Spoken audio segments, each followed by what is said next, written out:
We are about to get a crash course in domain. Yeah, when I teach, boundaries and consent, which are related, consent to the agreements that we make from our own set of boundaries. So domain is this word for what is mine?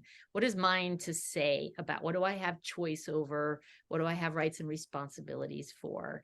And one of my favorite teachers, Paul Farini, has what he calls the crash course in boundaries, which is basically everything that I think, feel, say, and do is mine, and everything that you think, feel, say, and do is yours.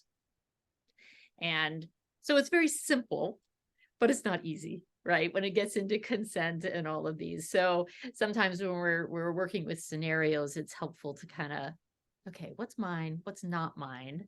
What do I have a say over? And what am I responsible for? And what do I not? So, one of these, I'm responsible for what I say, but I can't be responsible for how you feel about it. But when you tell me how you feel about it, I am responsible for how I act on that or how I feel about it. So, And I find myself thinking like, okay, if you said to me, "Oh, Larysa, your hair looks nice today," I'm like, "Oh, no, it's tangly. It's not great." And then you could decide, are you going to feel like, "Oh, no, I gave the wrong compliment," or, "Oh, okay, well, some other option." yeah, I mean, you're entitled to your opinion about it. I like my opinion better, but hey, yeah. And of certain things that we can't control, we talked about a scenario where you have a good friend who's going to come to your cuddle party, and they want to know, oh, is so and so coming because they just recently got into an argument at work or something, and if they're going to come, they don't want to come. What Mm. to do, especially because this person, you don't know that person, but this person's your friend, and they might think, well, the quintessential, well, if you love me, you would do this thing for me that I want. I've told you what I want. Yes, well, that if you loved me, that is a tricky one, right? And we all have to use our own discernment, our own sense of what feels right and true and respectful to ourselves, what feels honest in terms of how we react. And we often don't agree on what that is. So navigating that it really, well, it's an adventure. It's a never-ending adventure. In that scenario, though, as a facilitator, it is very clear as a facilitator, we have an explicit agreement of confidentiality for participants. So, if somebody says, I want to attend an event, but I'm not comfortable coming if so-and-so is there, the response is, I can't confirm or deny whether they're going to be there. I can't share that as protected information. And it's against my integrity to my agreements, my commitments as a facilitator to share that with you. Now, given that, I'm here to, to support you in taking care of yourself the best way you can. I'm open to, brainstorming options for you. You could just skip this one altogether. You could try to find another way, reaching out to them directly to find out if they're going to be there and make agreements between yourself. If you feel comfortable doing that, you could come to the welcome circle. And if they're there, you could leave with a full refund, because we always offer that at a cuddle party after the welcome circle.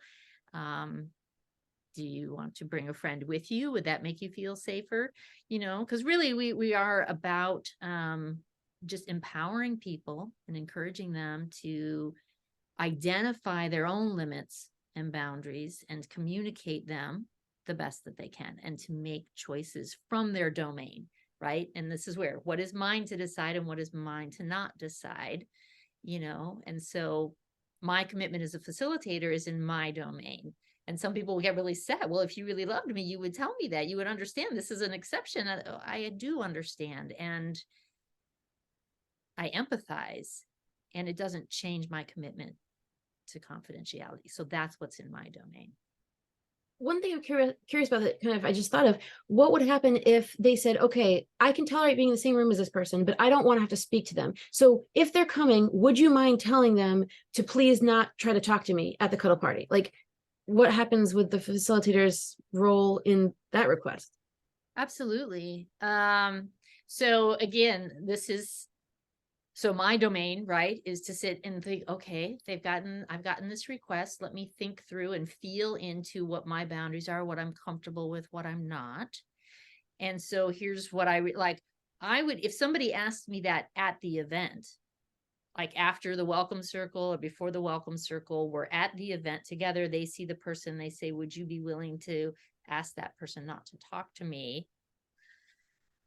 That would be one thing.